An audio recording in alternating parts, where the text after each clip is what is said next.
Hello my friends and welcome back to Story Time at the North Pole with Grandpa Elroy. This is our 6th story. We hope you have been able to hear and watch or read all of them.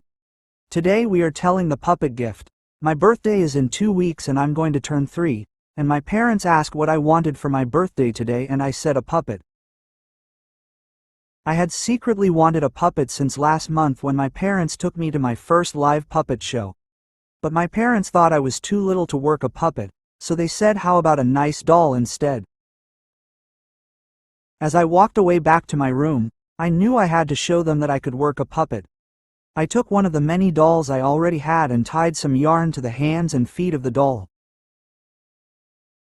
I practiced all day in my room, but it was a lot harder to make my doll do what I had seen at the puppet show. I tried several different dolls and tried tying yarn in more places like elbows and knees. The next day I had a dentist appointment, and I brought my best doll puppet I had made. The dentist even clapped when I made the doll do a little bow before I got in the chair. 2 days later on Saturday we went to my aunt's house like we do every Saturday, and I got to hang out with my 2 older cousins. I brought 2 extra puppets I had made for them to play with. They were 4 and 5 years old. We went to the playroom, and I showed them what I had been working on and how to do it with their puppets. 3 hours later when it was time to go, we said wait, let us show you something. My mom and aunt came into the playroom and the 3 of us put on a little puppet show. We had the puppets start at a tea party and then dance and then go to a princess slumber party. My aunt told my mom what a great job the girls did with their little puppet show. I was hoping that my plan to get a puppet for my birthday was working. The next day we went to the park and I had my puppet go down the slide and ride on the teeter-totter. My puppet even helped me feed the ducks.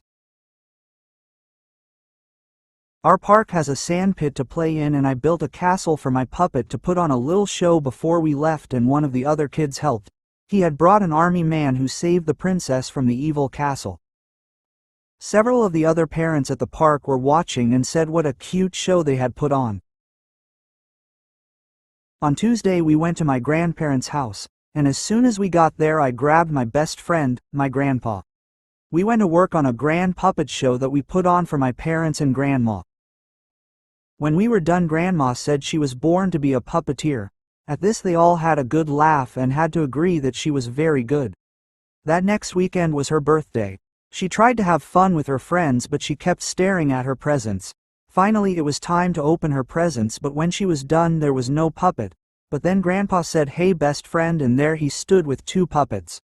Oh, how she did jump and scream in joy, and then they put on a grand puppet show for the whole party. Oh, how puppets dance. What about when they give you that glance? It's funny when the puppets fight. The puppets are pretty in the moonlight. I like it when they puppets share a tale. I really like when the witch puppet casts her spell. The puppets move in my hand like magic. Most puppets' lives are very tragic. It was her favorite birthday so far. Well my friends, that is all we have for today's story. Until next time, blessings and peace on you and your family. Remember, Grandpa Elroy is praying for you.